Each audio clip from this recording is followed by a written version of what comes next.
Hello guys, আপনাদের জন্য গুরুত্বপূর্ণ কিছু আপডেট খবর নিয়ে হাজির হলাম।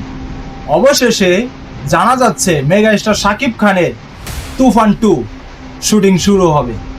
কারণ এর আভাস গতকালকেই মিলে গিয়েছে। কারণ যেখানে রায়হান রাফি, এমনকি চঞ্চল চৌধুরী আর মেগা স্টার শাকিব খান তিনজনেই একসাথে হয়েছে, তাহলে এখান থেকে নিশ্চিত বোঝা যাচ্ছে নেক্সট টার্গেট শাকিব খানের তুফান 2 এর দিকে।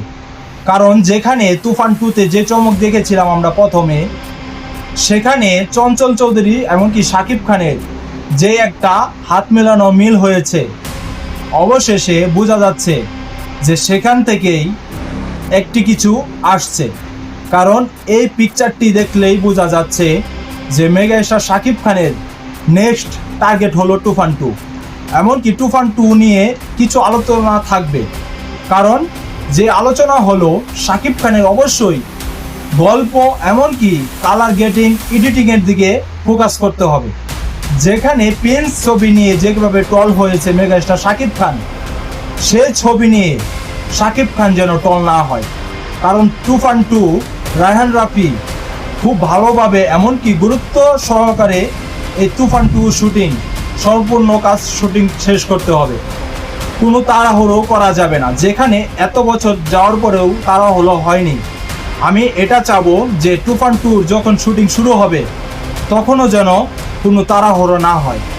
কারণ মেগা স্টার শাকিব খানের বর্তমানে তার যে কোনো ছবি আসলেই তার কোনো প্রতিপক্ষ আছে।